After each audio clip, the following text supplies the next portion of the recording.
same girl, here's what she says. She says there's a whole lot of other people. I guess everybody will get the handphone including Malala. I think it plays on his speaker. Okay, good, good, good.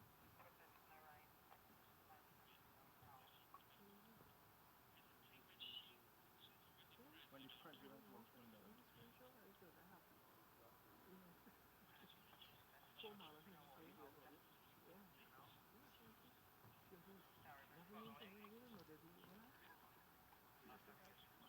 Yeah, I'm hearing. I'm hearing. Are you? The station does have it. But yeah, so nobody even make the announcement or say that. Give me a second to press on this quickly. And then yeah, I'm gonna see the president still today.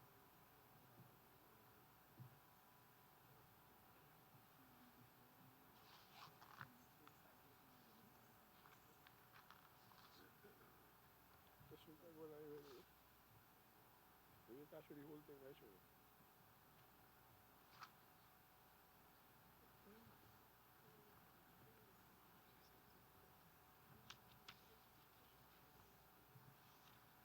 Let me go right now.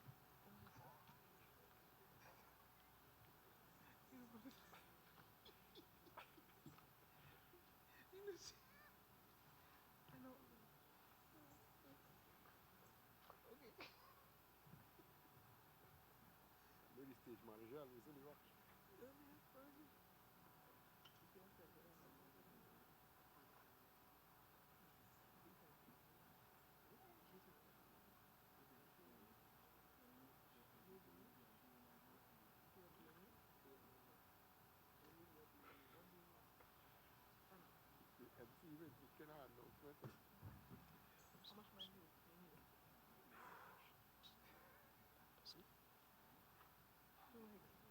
The input. Well, I usually the smallest I have in it. So when I is input,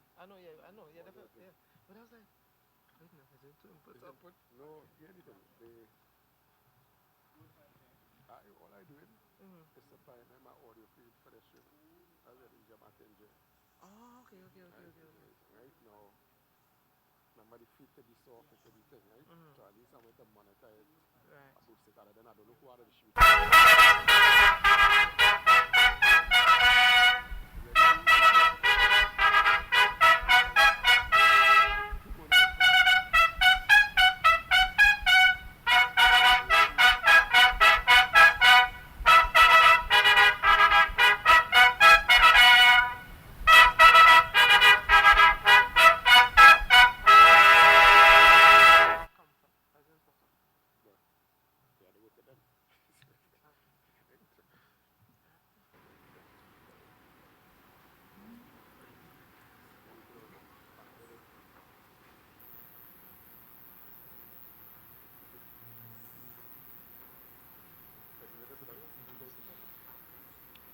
Ladies and gentlemen, the national anthem of Trinidad and Tobago.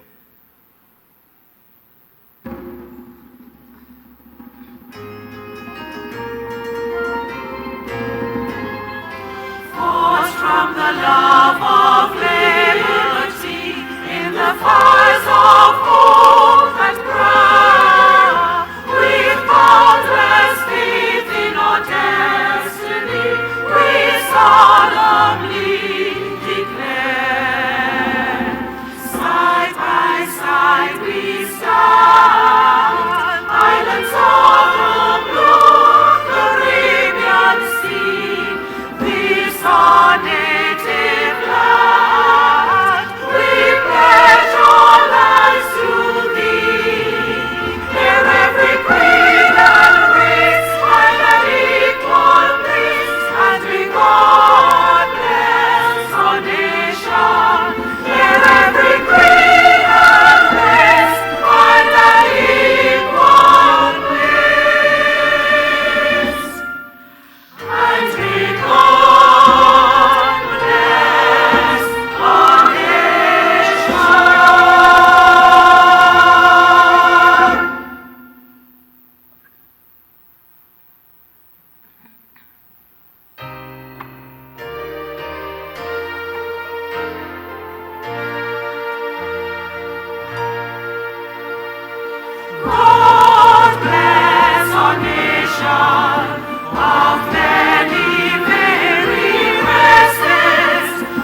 It is always said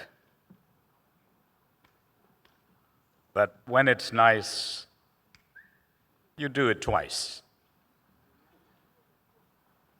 And that is what has happened to start this wonderful evening. May I ask you kindly to give recognition to the UTT chorale, Rapturous Voices, led by Richard Pear, for the anthem and the national song.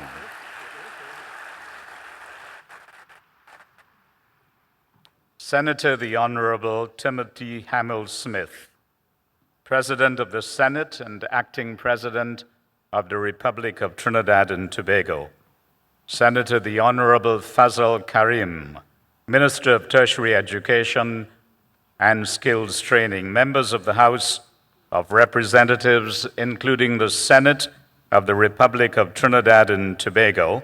Members of the Diplomatic Corps, Curtis Manchun, and members of UTT's Board of Governors, Chairman of State Boards, Professor Diana Reinsing, President of UTT, Navneet Budhai, Vice President, Business Development and Marketing, and Chairman of the Malala Planning Committee, members of the media. Ladies and gentlemen, a very, very warm and special welcome to the Yusufzai family, traveling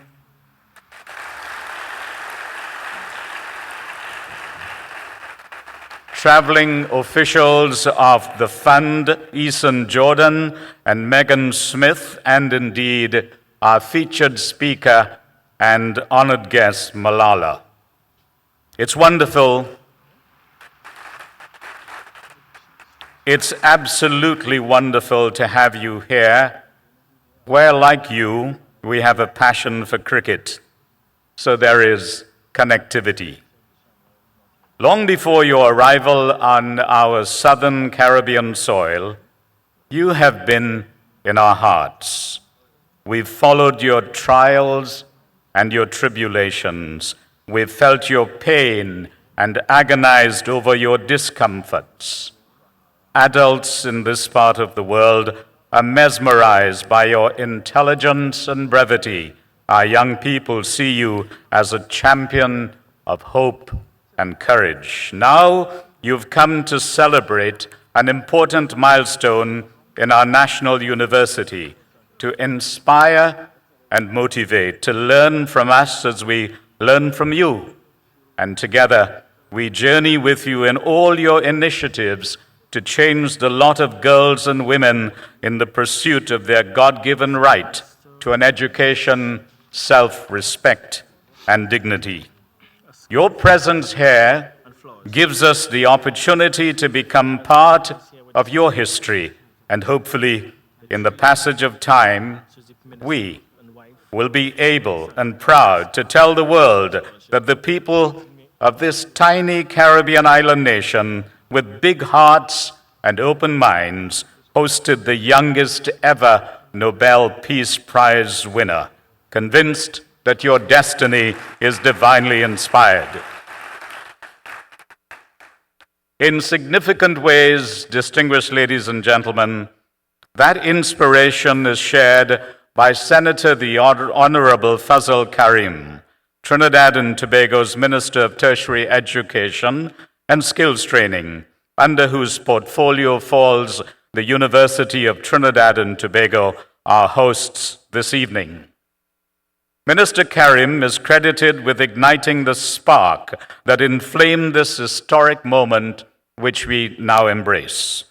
He recognized the nexus between his dreams as a lifelong educator and the relentless pursuits of Malala's as they synchronize to create better informed and knowledgeable global citizens through quantitative change and qualitative growth.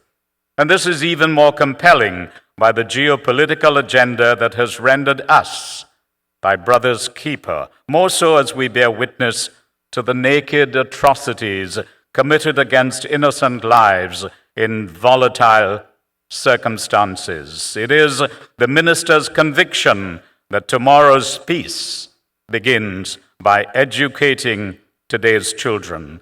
Ladies and gentlemen, I'm delighted with your assistance to invite to the microphone Senator the Honorable Fazal Karim for welcome remarks.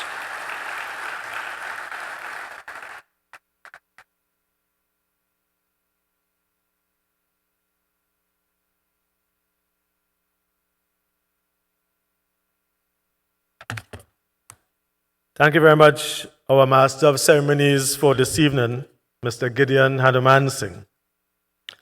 Senator the Honorable Timothy Hamill Smith, President of the Senate and Acting President of the Republic of Trinidad and Tobago, and Mrs. Hamill Smith. Senator the Honorable Anand Ramlogan, Attorney General of the Government of Trinidad and Tobago. Members of the House of Representatives and Senate of the Republic of Trinidad and Tobago, including my cabinet colleagues, some of whom just came in, Dr. the Honorable Tim Gopi Singh, Mr. Winston Dukaran, Mr. Emmanuel George, and other members of the Parliament. Our very distinguished featured speaker for this evening, Ms. Malala Yousafzai, and I want to ask you to give her a warm Trini welcome.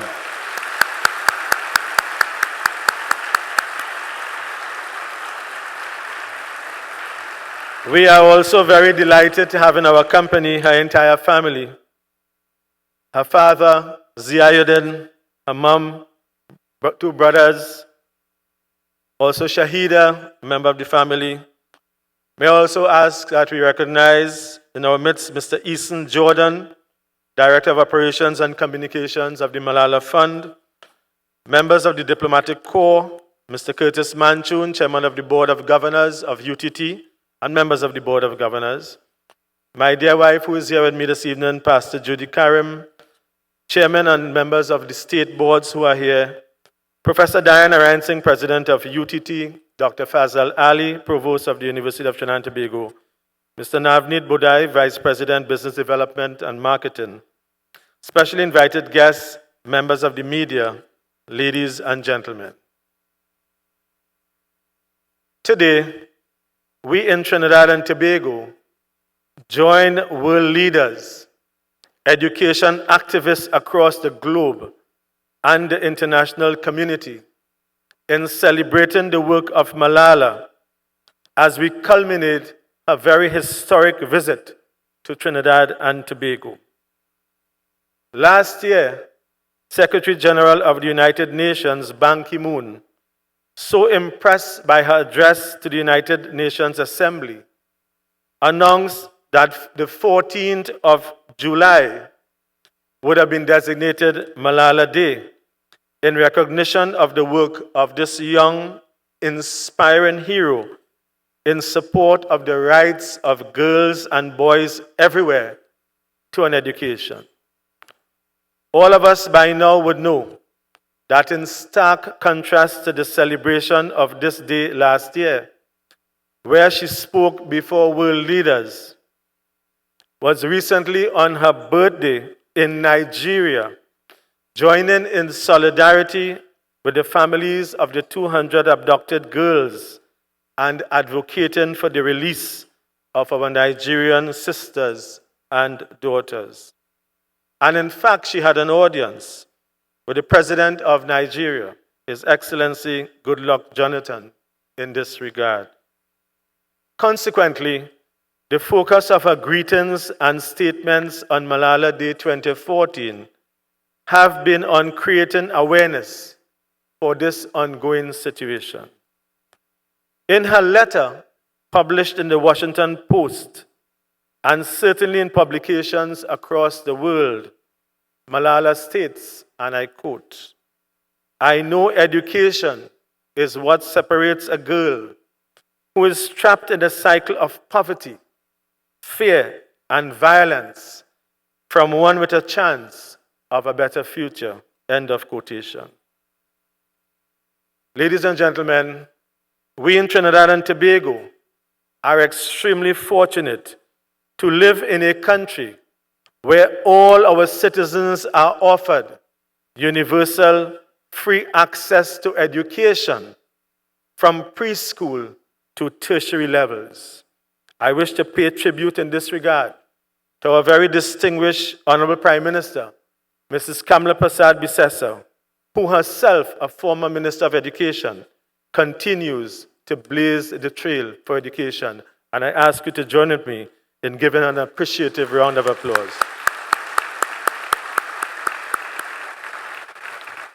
Ladies and gentlemen, we can be seen as a model of what this young lady is advocating for across the world. Right here at home, we endorse the view that education is the way out of tenuous circumstances that continue to affect our own society. I have said repeatedly, and I say again today, education is the passport from poverty to prosperity. And as someone who has spent my entire life in education, working towards ensuring that each and every citizen has access to education and skills training, ensuring that our industries have a well-equipped and trained workforce to sustain economic growth, and towards ensuring that each and every person can develop themselves and increase their own financial independence and prosperity. I, like so many of us, and every one of us here, we are deeply inspired and motivated by Malala, her story, and her work. Ladies and gentlemen, it is for this reason that I sought to meet with her at her home in Birmingham, England, in January of this year, when I was permitted to attend the Global Ministers of Education Conference in London. I took the opportunity there to invite her to see what we are doing, and so that she may inspire us all, leaders, educators, students, and young people, to not just continue the good work, to not just pursue our dreams, but like her, to never give up. I want to tell you, in their home, when I asked Malala, Malala, will you do us the honor in Trinidad and Tobago of accepting my invitation to come to our blessed and beloved and beautiful country? Her response was, Minister, the honor is not yours, it is mine, and I thank you, Malala.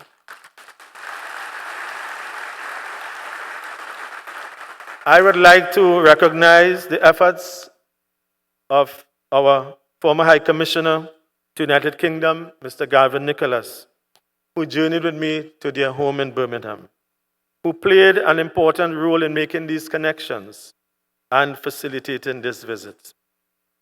There are many other persons I would like to thank, but before I do so, I wish to thank particularly Mr. Curtis Manchun, the members of the board, Professor Narayan Singh, Dr. Ali, the provost, faculty, and all members of staff and students of the university. This is indeed a signal honor for the University of Trinidad and Tobago. It will always be remembered that Malala was here to celebrate our national university's 10th anniversary in 2014. I congratulate UTT on this very significant and historic occasion.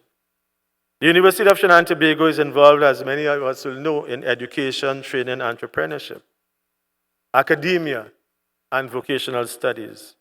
It presents an opportunity for lifelong learning, for upward mobility, for improving our self-worth, our self-esteem, our value, and our worthiness as citizens.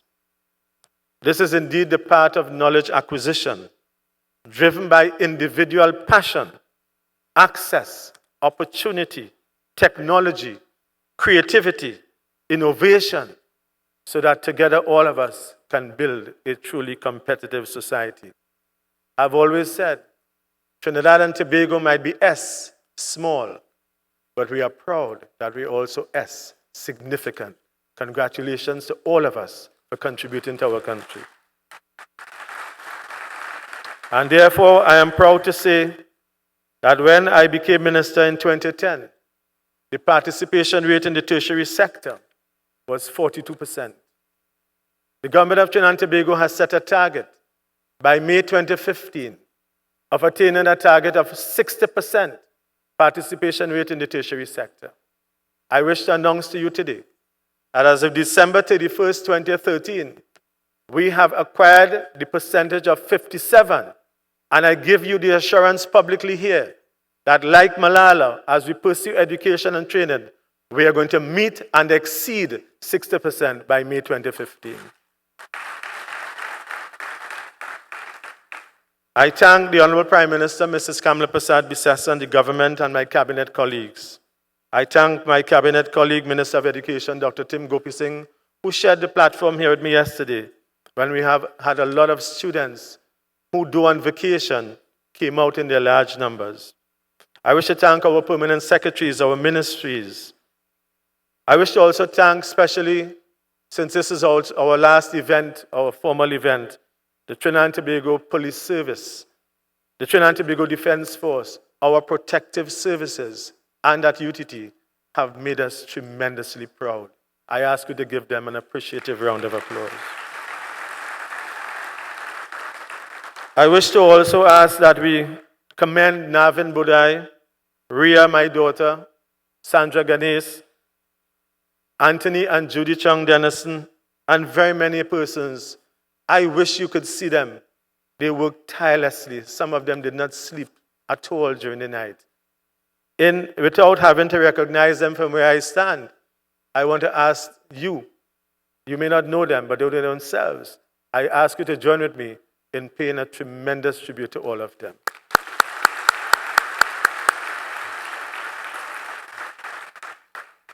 And therefore, as I thank all of you for coming and joining us here this evening, and we pray Almighty God's blessings on Malala and her life, a dream, a future, a mission, a vision, a passion, a determination. I wish to end with a quotation from her book, I Am Malala, in which she says, and I quote, "It will make you believe in the power of one person's voice to inspire change in the world." End of quotation. Welcome and thank you very much.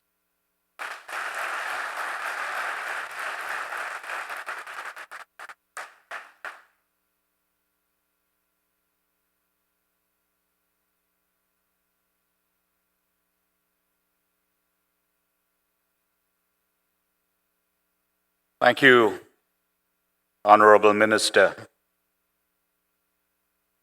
And for our visitors, let me say that it is traditional that entertainment in its many facets forms part of the narrative, showcasing some of the creativity and talent that have emerged from the multiculturalism that makes up our Twin Island Republic. By our art, you get a chance to know some things about us, and so we present a dance by Suzanne Mohip and our psalm. The name of the piece is entitled Tarana, and it is reflective of the Mughal Empire. Kindly welcome on stage Suzanne Mohip and group.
I guess coming back and forth, I can now appreciate the enormity of this stage. It takes so long to get on.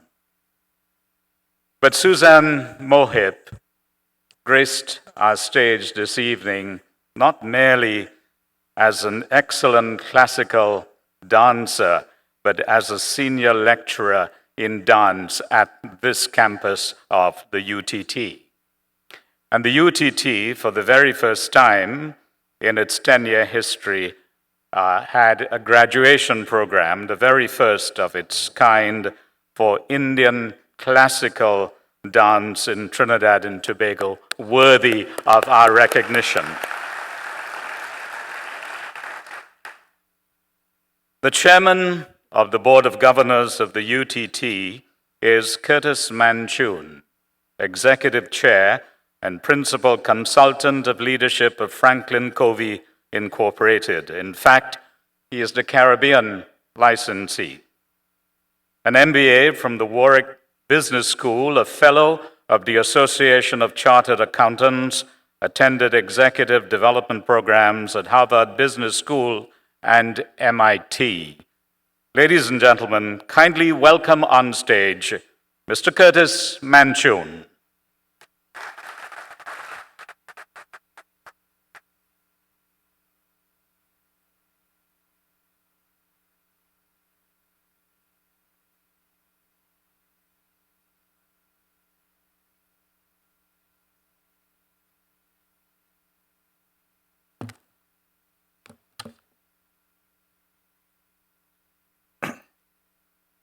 Senator the Honorable Timothy Hamel-Smith, President of the Senate and Acting President of the Republic of Trinidad and Tobago, Senator the Honorable Fazal Karim, Minister of Tertiary Education and Skills Training, members of the House of Representatives and Senate of the Republic of Trinidad and Tobago, featured speaker Ms. Malala Yousafzai, and members of her family and the visiting delegation, members of the Diplomatic Corps, chairmen of state boards, members of UTT's own Board of Governors, our President, Professor Diane Narayan Singh, President of UTT, and Dr. Fazal Ali, the Provost of UTT, Mr. Navneet Bodai, Vice President of Business Development and Marketing, UTT, and Chairman of the Malala Planning Committee, specially invited guests, members of the media, ladies and gentlemen.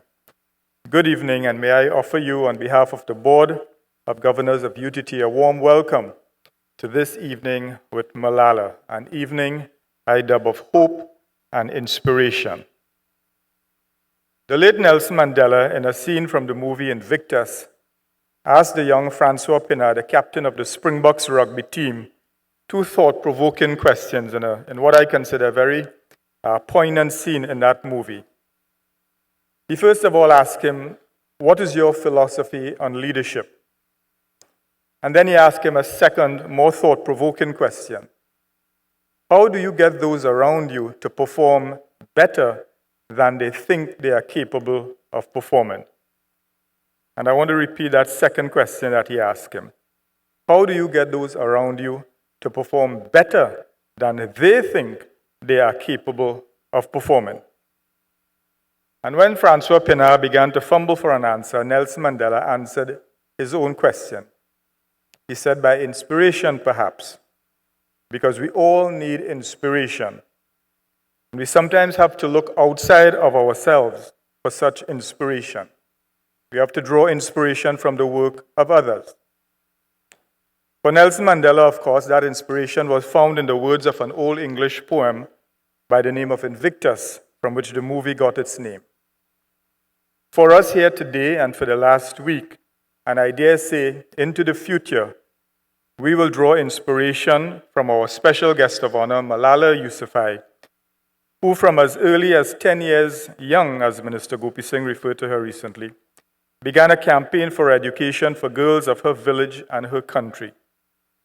Inspired and nurtured by her father, himself a teacher and an advocate for education, Malala attracted the attention of the Taliban and was shot less than 2 years ago in October 2012.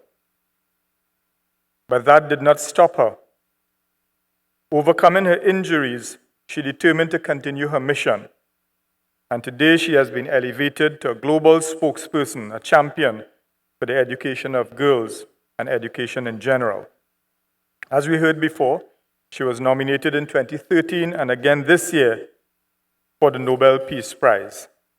What an inspiration to have had her in our midst over the last week. It's the inspiration that Nelson Mandela suggested that we sometimes have to look for outside of ourselves and to work of others. The inspiration that motivates us to exceed our own expectations in the service of our country and of our world. And in this case, our inspiration is coming from a 17-year-old young lady. But Nelson Mandela's first question to Francois was about his philosophy on leadership. What is your philosophy on leadership? He pointedly asked the young rugby captain. Some have wondered about the value of this event as part of UTT's 10th anniversary celebrations. I want to suggest that this is about leadership in action. Leadership, as we know, is about vision and action combined.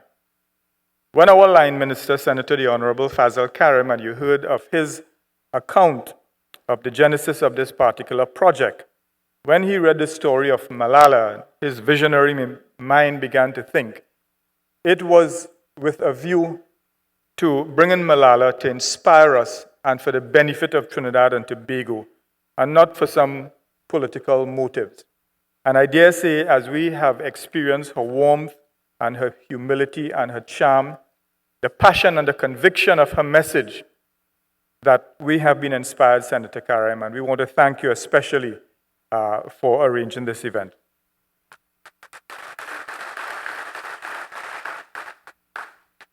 As UTT celebrates its 10th anniversary, this is also about UTT's leadership as the only national university of Trinidad and Tobago. And now we are on our road to internationalization as we partner with Malala and the Malala Fund. Over the last few years, a major part of UTT has been devoted to education, having inherited the former Valsain and Corinth Teachers Training Colleges. Today, as education is being transformed through technology, UTT works closely with the Ministry of Education in preparing teachers for this new world of education. So that Malala and UTT have much in common. We are both leaders, we are about education, and we are striving to make a difference in this world. Malala was a leader from as early as 10 years old, as she started her activism for girls' education. By the time she was 15, she was decorated with the badge of suffering that all leaders must wear. Joining the ranks of global historical leaders such as Gandhi, King, and Mandela, Malala was shot by the Taliban because of the work she was doing in education for girls. Like Nelson Mandela, she chose not to take revenge on the Taliban, but as she herself said, she thought about hitting them with a shoe if they ever came to attack her. But instead, she thought that would be not a good thing to do. So she took up her pen and she began to write. And now she's talking and spreading her message all over the world. This is leadership in action, my friends. Courage in adversity, even when our very lives are threatened. Perseverance. And yes, humility and quiet dignity, all from a 17-year-old girl. Malala's example reminds us of the power of one to make a difference in our families, our organizations, our communities, our nation, and yes, the world.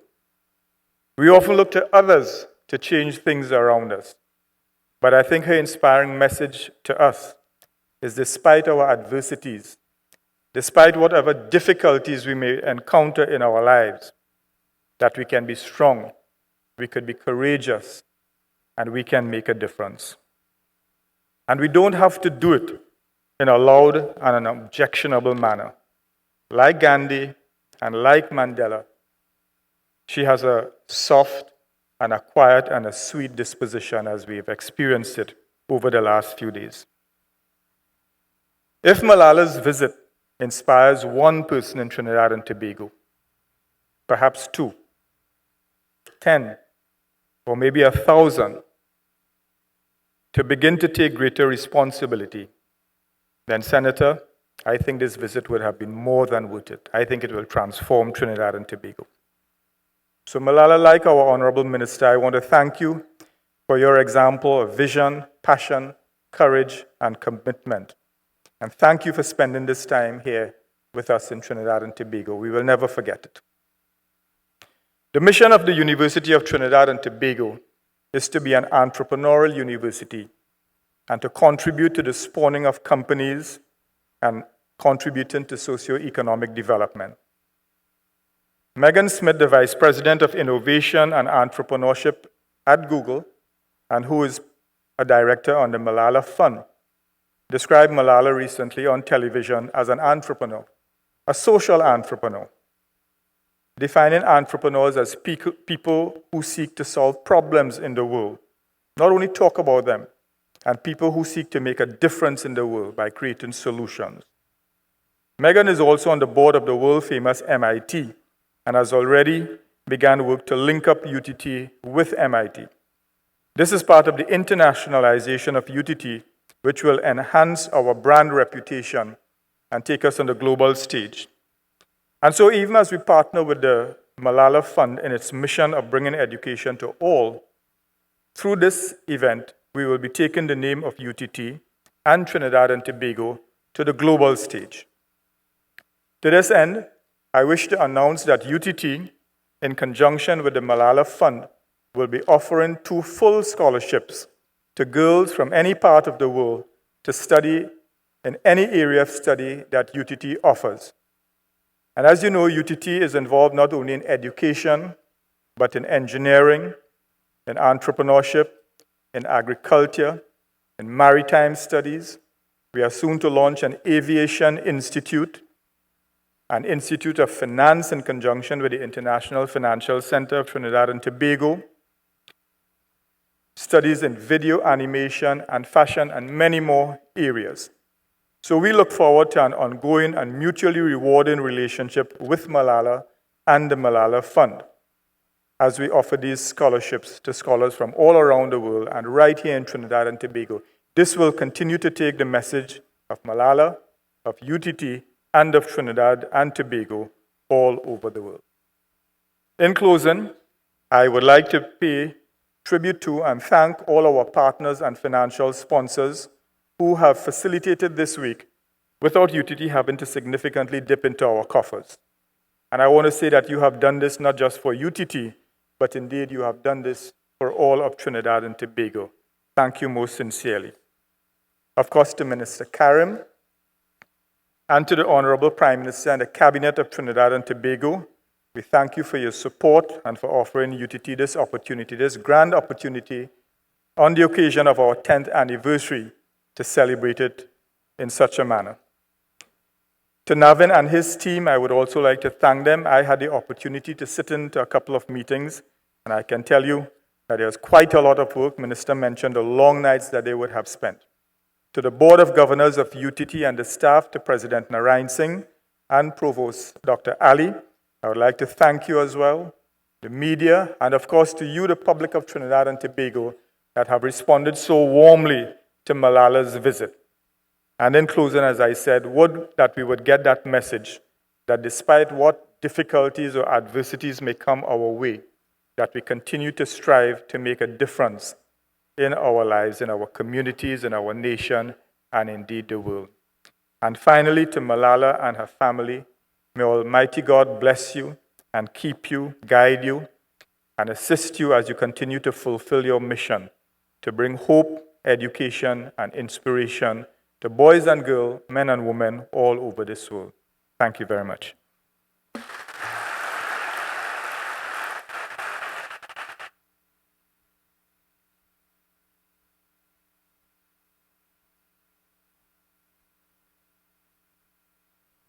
It's entertainment time once again, and as we prepare to welcome the UTT Chorale, let me thank the chairman, Mr. Curtis Manchun.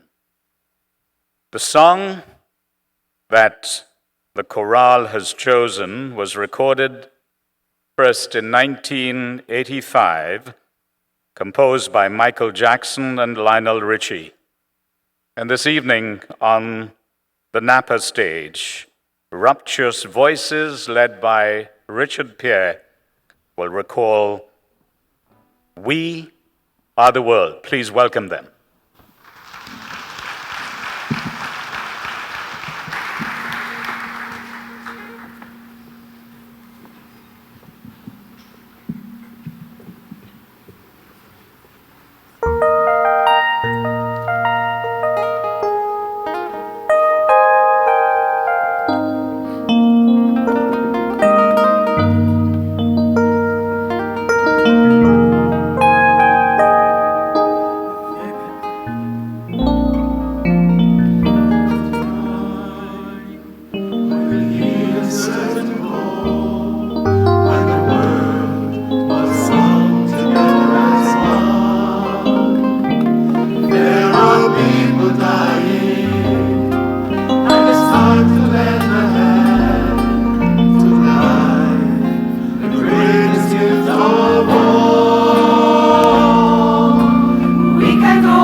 you did it a second time, I'm sure, you'd be willing to do it a third after you've heard that.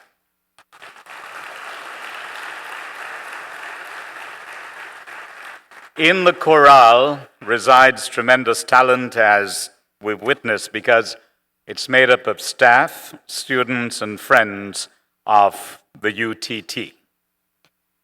And let me say this very slowly, as we've come to the moment. And the wolf shall dwell with the lamb, and the leopard shall lie down with the kid, and the calf and the lion and the fatling together, and a little child will lead them. The manifestation of words of a wise man thousands of years ago, certainly not the child of which the prophet Isaiah spoke, but one who has become a leader, a teacher, a mentor. A young woman who is not about hate and revenge, but about forgiveness and compassion, not about self-pity, but focused in her worthy mission. We note that you spent your 16th birthday delivering a speech at the UN General Assembly, proudly wearing a Benazir Bhutto shawl. Well, you've come to a country where the warmth of our people, as you may have experienced, is like a halo over your head. We are delighted that the early days of your 17th are being observed in Trinidad and Tobago, where the Commonwealth has declared the third best place in the world to grow a girl child. Ladies and gentlemen, please welcome Malala.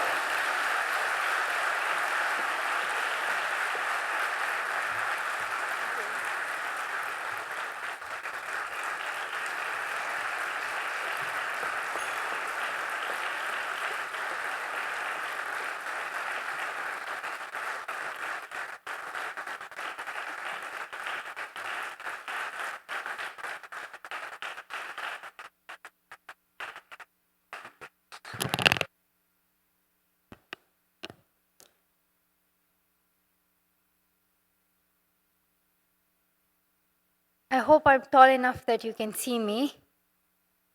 Bismillahir Rahmanir Rahim. Bismillahir Rahmanir Rahim. In the name of God, the most merciful, the most beneficent.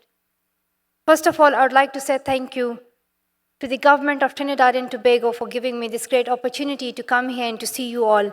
Thank you to Honorable Prime Minister. I had a very nice meeting with her.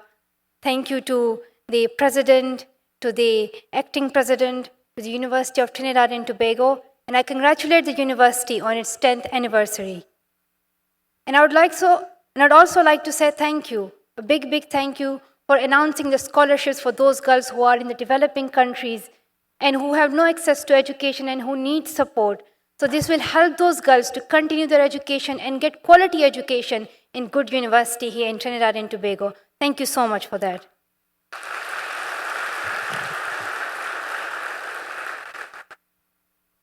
I would also like to say thank you to Honorable Senator Fazil Karim, who is the Minister of Tertiary Education, for such a warm welcome and for inviting me to Trinidad and Tobago. And I'm very happy here because it was a great experience for me. And I have learned a lot. And a question appears. It might be the question of people, but it's a question from my side as well to myself, that why am I here? Why am I here? Why have I come to this country? Because people would say that there is like about 99% of education, which is great and which is what I want to see in every country, which is like I want to see 100% education in each country. But if there is this education, then why am I here? I can explain it in two ways. The first thing is that, well, I was invited. Then the second is that here I'm going to give something and I'm going to take something. There are two reasons. I'm going to give something to this country, which is to share my story, to tell children here how important it is for them to continue their education, to focus on it, to make their country proud. And the second one is to take something. And the thing which I take is an example to tell the world that this is a country. Here, education is free, from primary level to secondary and then to tertiary, and children are even supported in the university level. So this is an example to world, it is an example to every country that they should learn from this country where education is free and where every child has access to school. So thank you so much.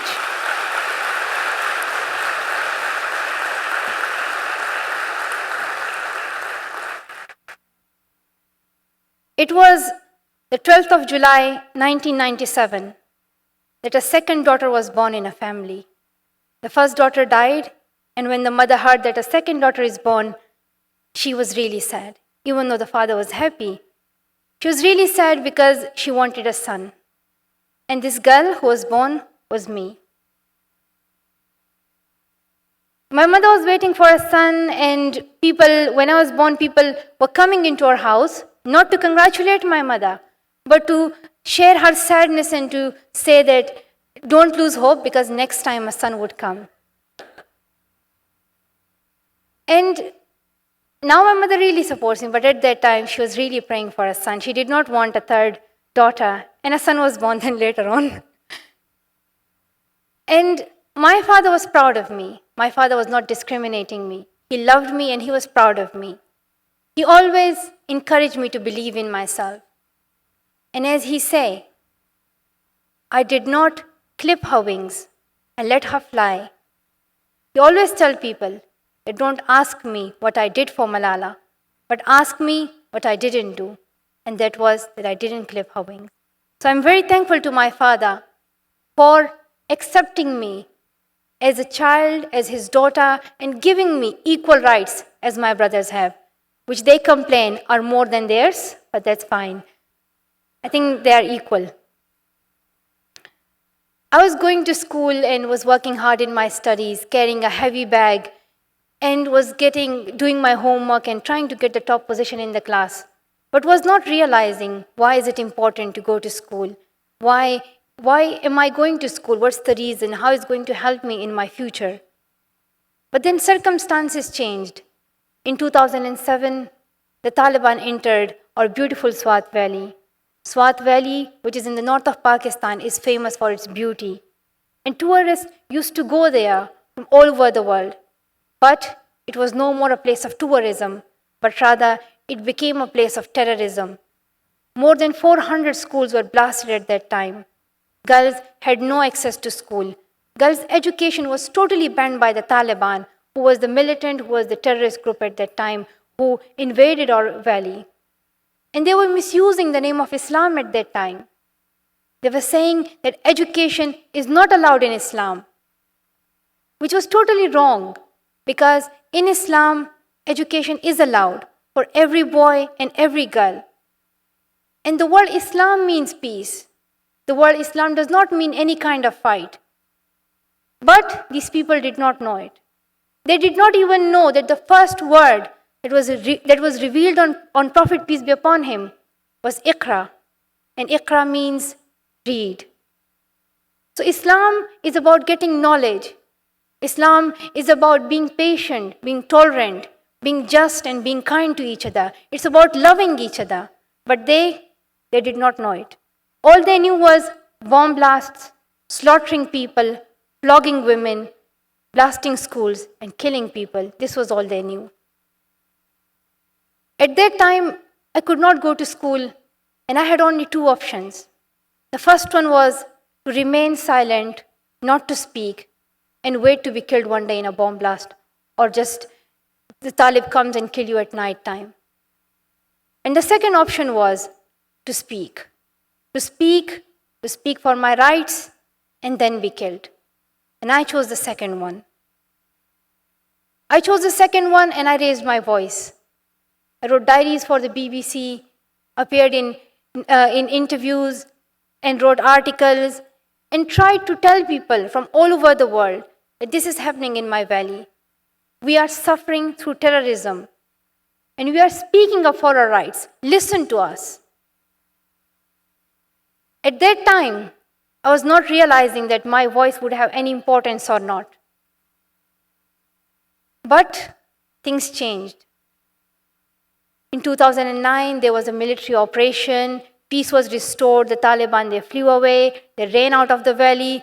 We were going back to school. But what I discovered later on was that children were not going to school, not because of terrorism, but there were some other reasons as well.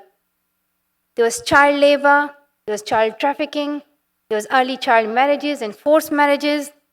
There was this discrimination towards women. And there was one woman who was working in our house, helping our family, and she had 3 daughters. And they were very little. And all her daughters were working in other people's houses to clean their dishes and pots and other things.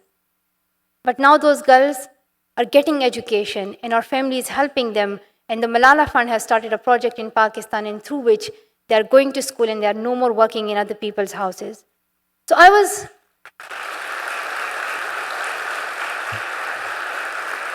Thank you. So I could see that there was a kind of discrimination in our society. And it was not only just like child marriage and those things, but even my brother, one day we were going to some place and I sat in the front seat of the car.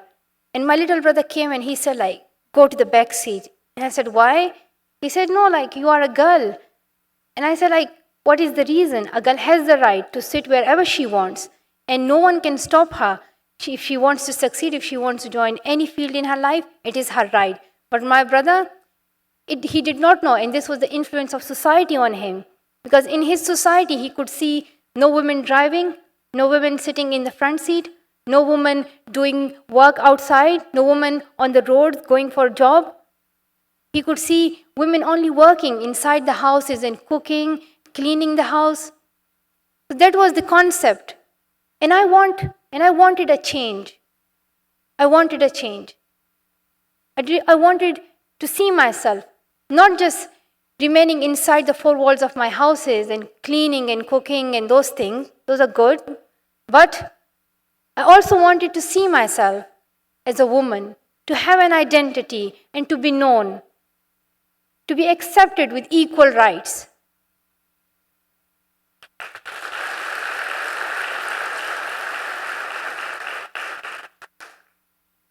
I wanted to stand up for my rights as a girl, as a woman. I wanted to speak for education. I wanted to speak for the education of every child and to speak up for those children who are suffering from domestic child labor, for other kind of child labor, for early forced marriages. And that's why in my school, I and my friends, we gathered and we said that we are going to set up a foundation. We are going to work for it. And we wrote objectives and we said that we are going to build schools. And we had these big, big dreams. We were not like expecting it to come true, but we had big dreams and we were hopeful that one day we will see every child going to school. But then in 2012, the incident in which I was shot by a Talib, the Talib hit 3 bullets. 2 of them hit my other 2 friends and 1 bullet hit me. And at that time, I was in my school bus going back to my home after having my exam at school. But the journey was so long that it did not end, even though I was only 3 minutes away from my house. And now I'm here. I still haven't gone to my home. I still haven't gone to Pakistan. But I'm hopeful that one day I will go back there, inshallah. On that day, when I was shot, my weakness, fear, and hopelessness, that died. And a strength, courage, and power was born. On that day, I realized that God was supporting me. People were supporting me, and even death was supporting me. Death did not want to kill me, and death knew that I was right.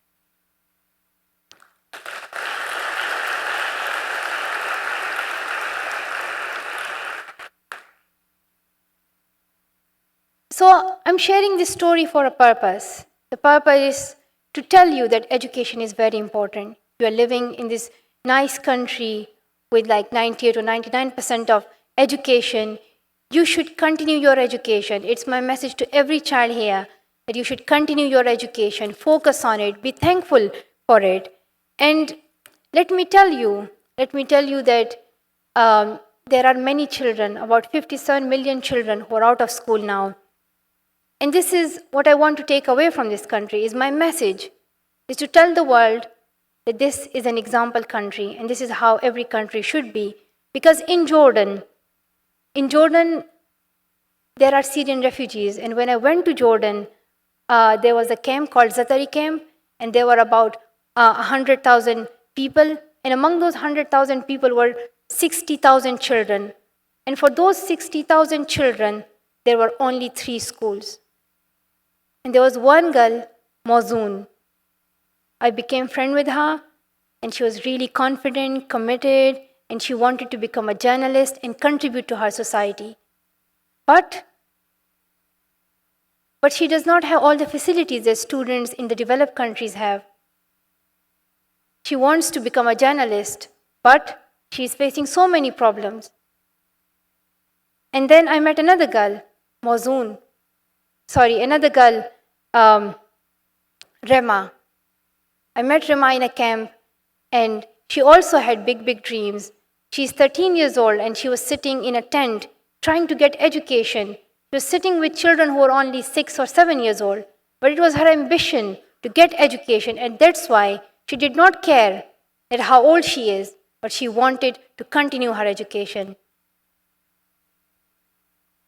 And then in Kenya, there are so many girls who are out of school. 1 out of 10 girls hardly gets the opportunity to go to the secondary school. And in this country, secondary education is totally free. So I think that you should be thankful for it, because if you look at Kenya, here their children are asking for their secondary education, for support in their even like at least completing their secondary schools. And these are the trips to Jordan, to Kenya, to Nigeria, which I'm doing through the Malala Fund, because I set up the Malala Fund to fulfill the dreams which I have and to see every child going to school. So through the Malala Fund, we have 2 objectives. The first one is to do advocacy, to raise awareness, to reach to the responsible people, to tell them to fulfill their responsibilities. And then the second one is to do work on the ground. So to do work on the ground, we build schools, we try to do teachers training, and we try to give facilities to the children, we try to give scholarships. So in Jordan, we started schools for those children who are now the Syrian refugees and who need our support. In Kenya, we also built a school. In Pakistan, we are also working on giving scholarships to those children who are suffering from domestic child labor, including the 3 girls who were working and who are suffering from domestic child labor. In Nigeria, when I went there, you all know about Nigeria as it is discussed in this event. There are about more than 200 girls who are abducted by Boko Haram, and they are still under the abduction of Boko Haram, and they really need our support at this time. That's why on my 17th birthday, I went to Nigeria and I spoke up for my sisters, and I said that they should be released as soon as possible. And when I met the president, I asked him that he should definitely meet the parents of those girls who are abducted, and as well as the girls who escaped from the abduction. So I have these trips to different places, and I saw many problems that the children are facing there. Some of them don't have money, the parents cannot afford. In some countries, the education is not free from the primary level.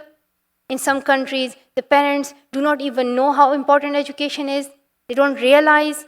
So problems are so many. And we want to solve those problems. We all want to work together to fight those problems. But I'm sharing it with you so that you can realize that how lucky you are, that you have education, you have schools, and you have other facilities, and you are getting free education. And this is the message that I'm taking from here. I want to tell the international community.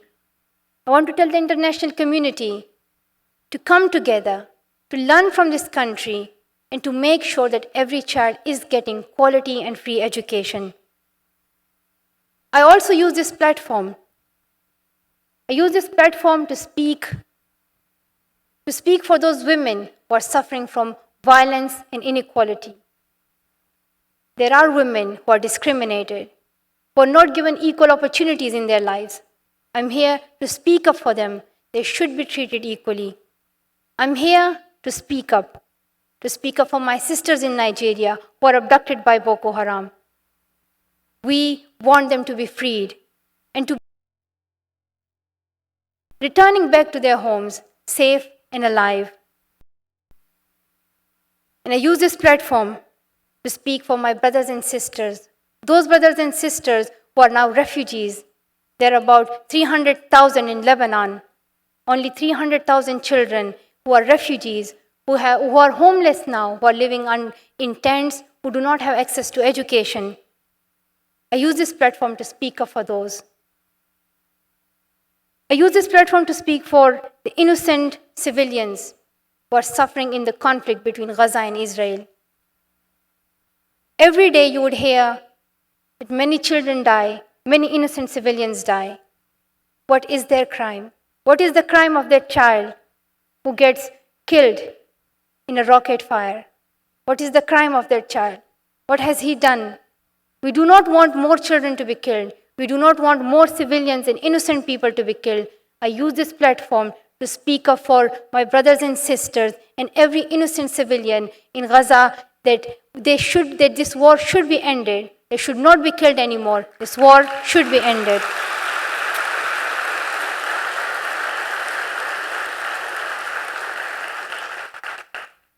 And I ask the international community, the leaders, that why are they silent at this stage? Why are they silent? They need to stand up. They need to speak. And they need to find solution for all these conflicts, including the Gaza and Israel conflict. It seems like the world leaders are powerless or they don't want to do anything. I do not want to see these children and innocent people to be killed anymore.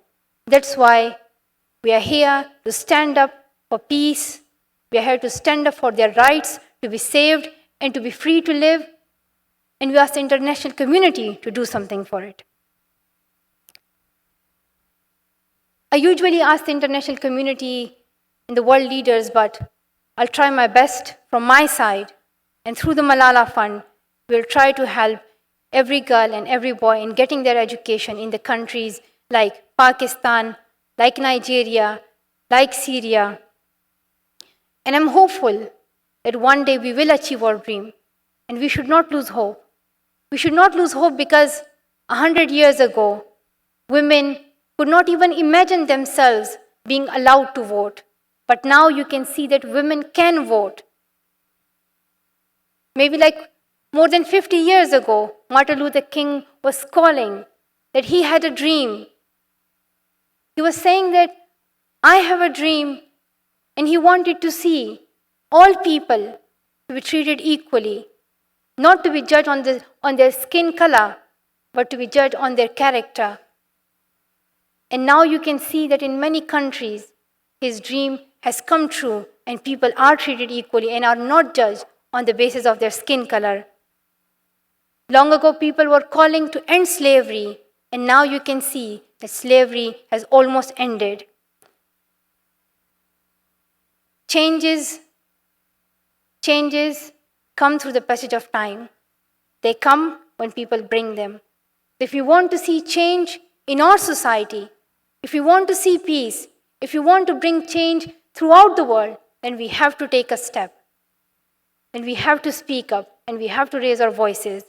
I'm hopeful that through this platform, I would be able to raise awareness. I would be able to tell children here in Trinidad and Tobago to continue their education, to respect their parents, and as well as to tell parents that they should support their children and try to listen to them, what's their view. I'm hopeful that it will contribute to the society, and it will also contribute to my campaign of seeing every child going to school. Thank you so much for giving me this honor to speak here. And I also want to say thank you to the University of Trinidad and Tobago for arranging all the events. Thank you so much.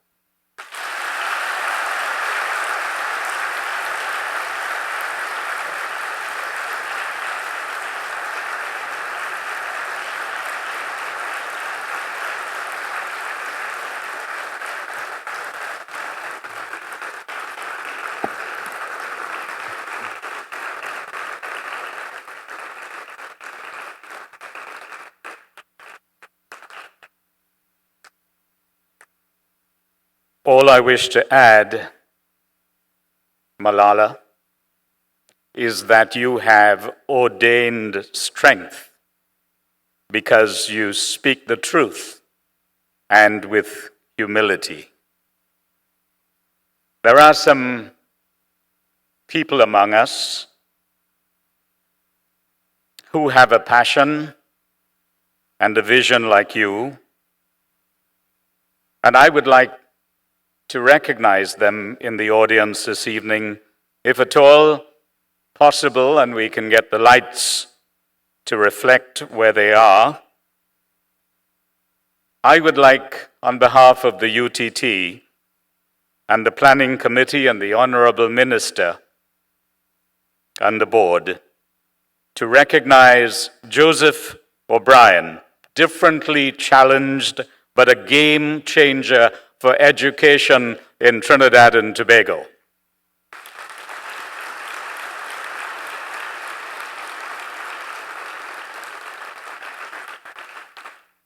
Chantal Ince, a Paralympic swimmer, is with us this evening.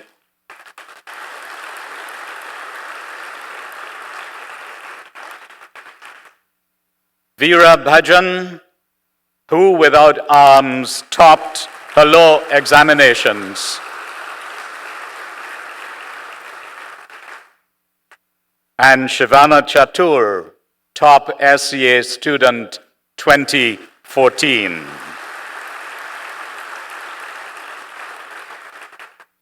These are some of our heroes, and there are many others. You've made the point.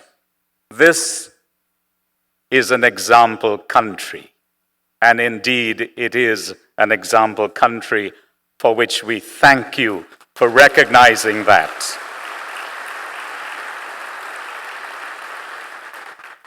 And another shining example for us in Trinidad and Tobago is a man called Christian Joseph of the UTT, who is the program coordinator for the Academy of the Performing Arts.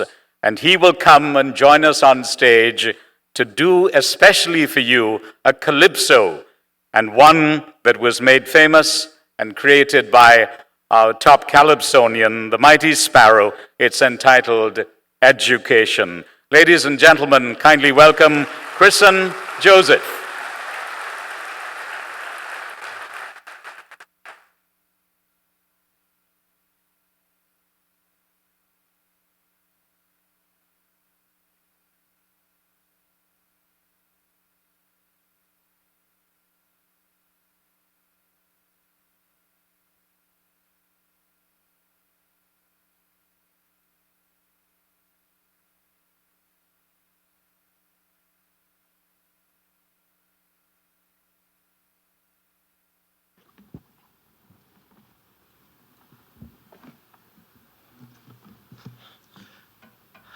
Good evening.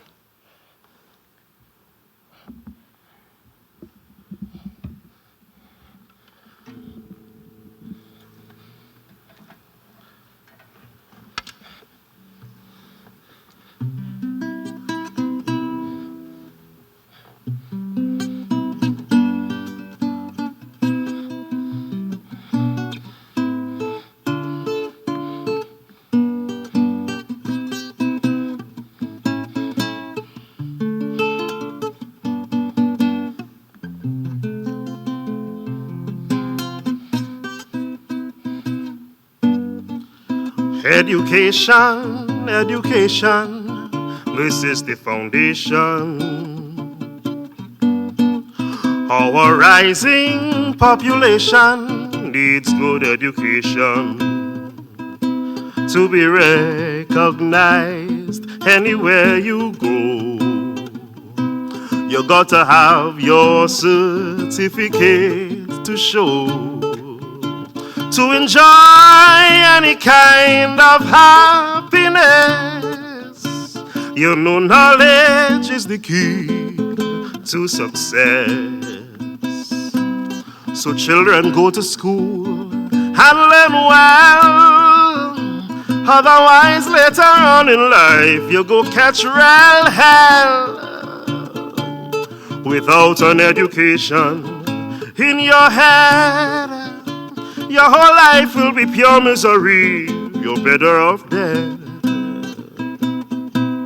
So there is simply no room in this whole wide world for an uneducated little boy or girl. Don't allow idle companions to lead you astray. To earn tomorrow, you got to learn today.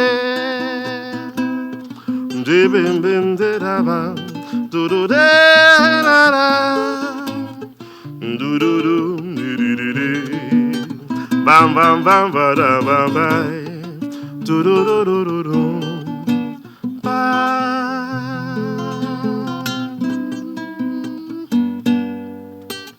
For employment, yes, employment, you must be intelligent. So it's essential, very essential, to have your credential. But if you're blockheaded like a mule, remember no one will employ a fool. You will be the last one to be hired and the very first one to be fired. So children, go to school and learn well. Otherwise later on in life you go catch real hell. Without an education in your head, your whole life will be pure misery. You're better off dead. For there is simply no room in this whole wide world for an uneducated little boy or girl. Don't allow idle companions to lead you astray. To earn tomorrow, you gotta learn today. Ba ba da ba ba ba da ba ba da day. Bu do do de de da ba ba ba ba ba ba ba ba ba ba ba ba. Be ba ba da da da da ba be.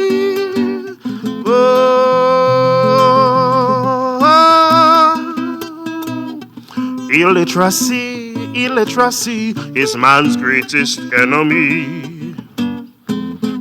It's your duty, yes, your duty, stamp it out completely.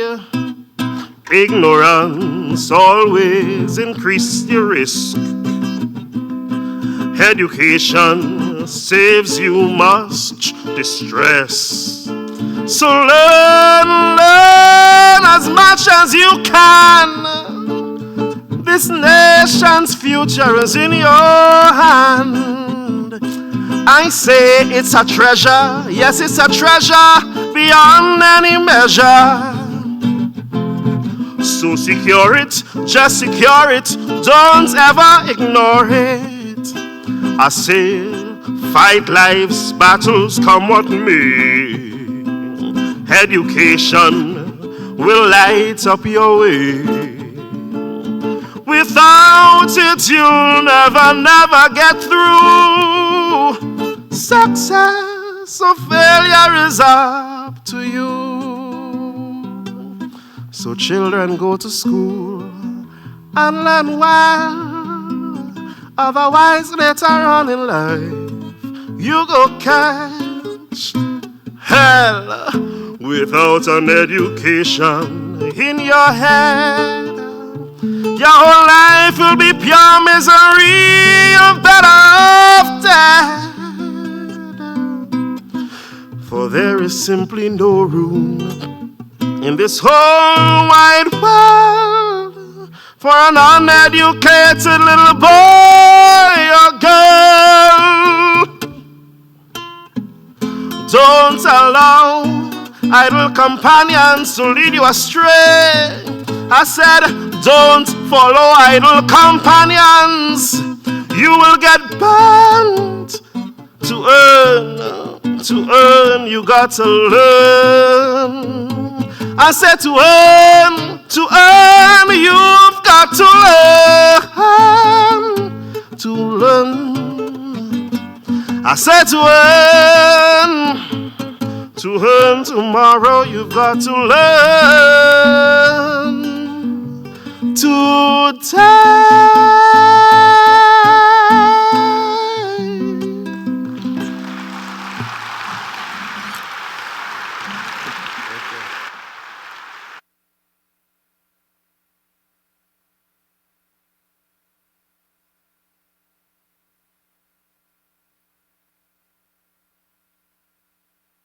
May I invite kindly Malala to come to the stage for a few presentations. And as she makes her way, I'm sure you will agree that Christen Joseph has some sparrow tendencies.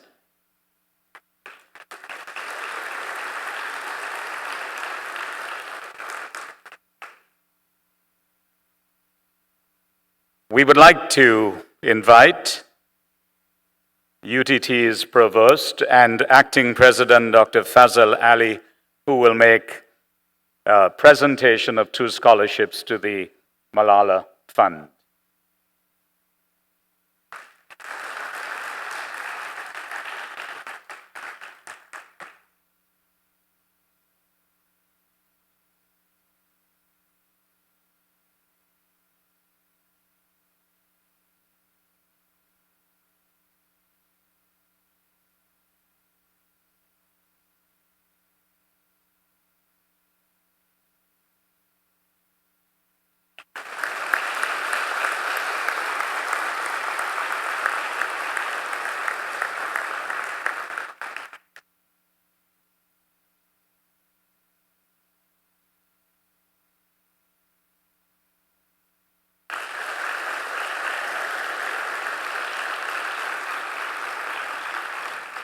For girls anywhere in the world, scholarships in canisters, I'm told they're called, as we thank Dr. Ali and invite the program leader of the Caribbean Academy of Fashion and Design of the UTT, Sandra Carr, to make a presentation.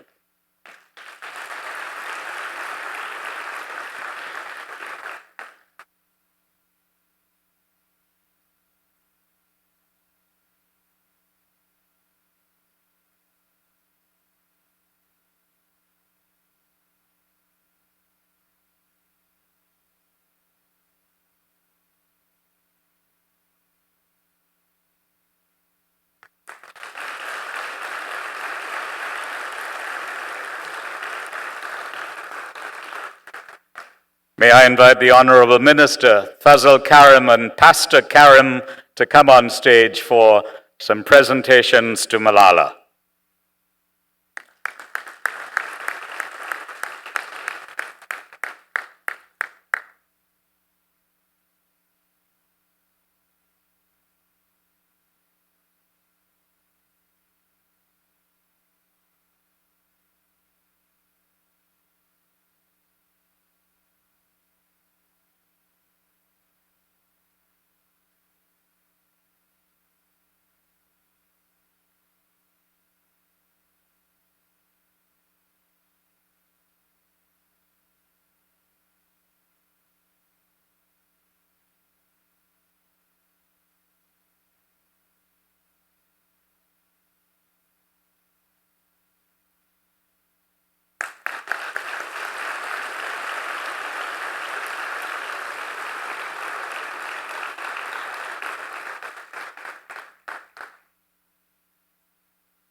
Thank you all most kindly.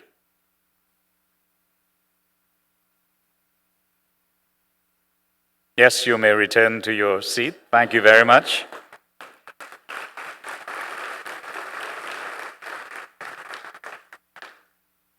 Many individuals, public and private, have contributed to a most successful event this evening.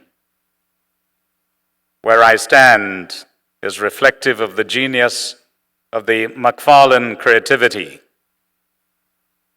There are people like Sandra, Andrea, Tricia, Steve, Pran, Sophia, Christine, and so many others. I shall forever remember this as a watershed moment and will take my one pen and write into my one Malala book how blessed I am to have been part of this historic encounter. In taking my leave, I ask you kindly to welcome to the stage the man who fused it all together, the UTT's Naveed Budhai, with a vote of thanks.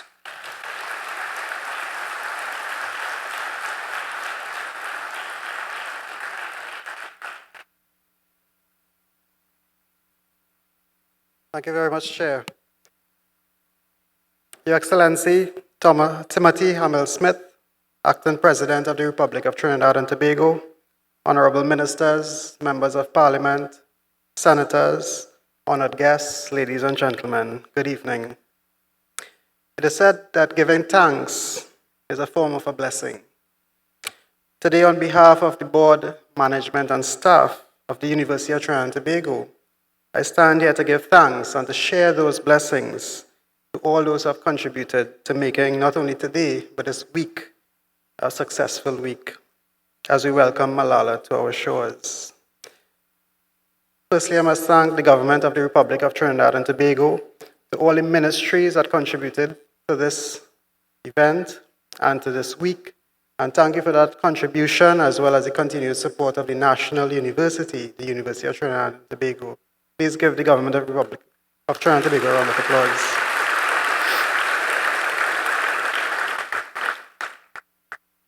I need not say too much more. I think this has been repeated so many times. But to our dear Minister, Minister Karim, who gave birth to this initiative, through his kind invitation to Malala and her family, UTT had this honor of hosting on our 10th anniversary, and with the kind assistance of His Excellency, former High Commissioner Gavin Nicholas, and our Permanent Secretary, who is here today as well, Mrs. Angelie Sinaswi-Gervais.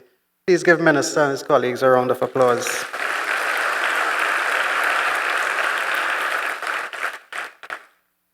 This event, while yes, it was led by UTT, it received the contributions and support of many. And you will see at the back of your program a list of those, but we must call some of them who would have contributed not only in cash, but in kind in a significant way to making this a success.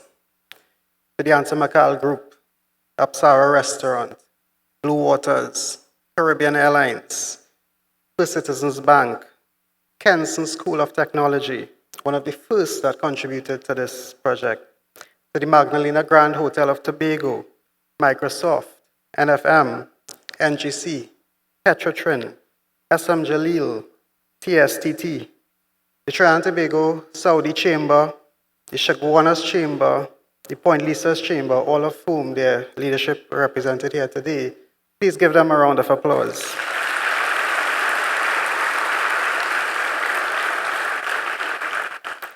And there were 32 other companies, both public and private, that contributed also in small ways to this event. To rethink an NGO in the education sector, and with whose kind assistance allowed UTT to give each one of you here, leaving today, a copy of the book, I Am Malala. Please give them a round of applause.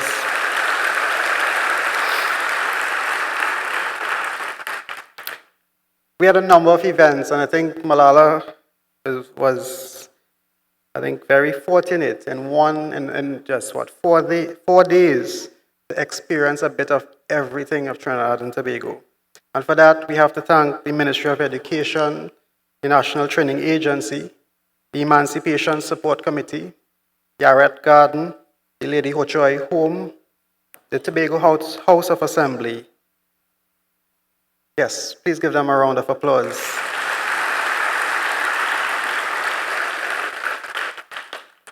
To the planning team, we had, I think Gideon may have been the oldest one, the only person with more gray hair than me on that team. It was a young team, very dynamic, and I just call some of the team leads here today. Ms. Sandra Ganes, Ms. Florence Louis Edward, Inchan Mayor John, Mr. Vijay Bir Singh, and Mr. Ben Ramnarayan. To that UTT team, please give them a round of applause.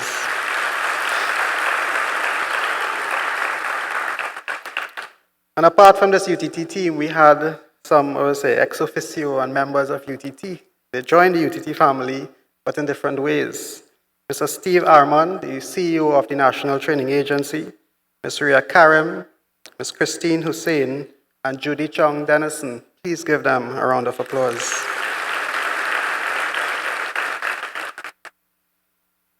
To the Ministry of National Security and all the security arms, I think Minister said it well. They held the security together.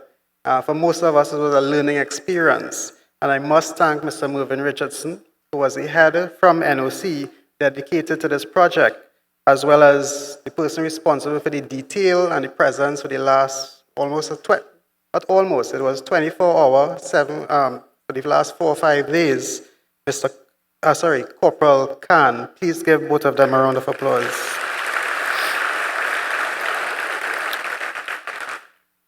I think in closing, it was God's grace that today we can enjoy the company of the Yousafzai family. Malala, Dad, Mom, we have brought you into the UTT and the Trinbago family, and we look forward to your next visit.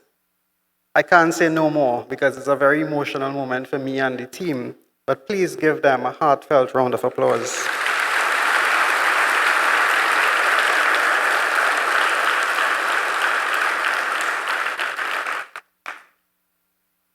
To our foreign guests, Mr. Isan Jordan, the Director of the Operations of the Malala Fund, Shahida, the Personal Manager, to Megan Smith, who is on the board of the fund and one of the persons who led the creation of that fund, and also a Vice President of Google, who brought a family here on a vacation at the same time.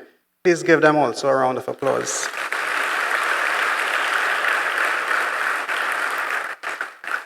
To all my UTT colleagues, the board, the staff, and in particular the Academy of Performing Arts that graced us with their talent today, the Caribbean Academy of Fashion Design that actually did a scarf that was presented to Malala, to our chorale, the UTT chorale, Rapturous Voices, and to all the business and academic units, we again say thank you and happy 10th anniversary. Please give them a round of applause.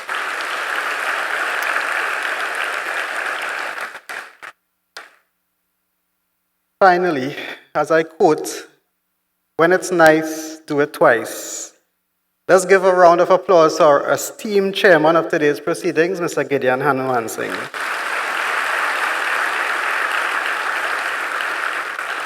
Ladies and gentlemen, honored guests, we thank you for being part of this, I think, a historical visit by Malala. We hope that is not the last, it's only the first. We have created history here today. As we bid you farewell, we ask that firstly, you keep your seats. The ushers will guide you accordingly. And we also have stations at the front where you can also contribute through credit card, through cash, through checks, through your links cards to the Malala Fund. We thank you very much and bid you farewell. Thank you very much.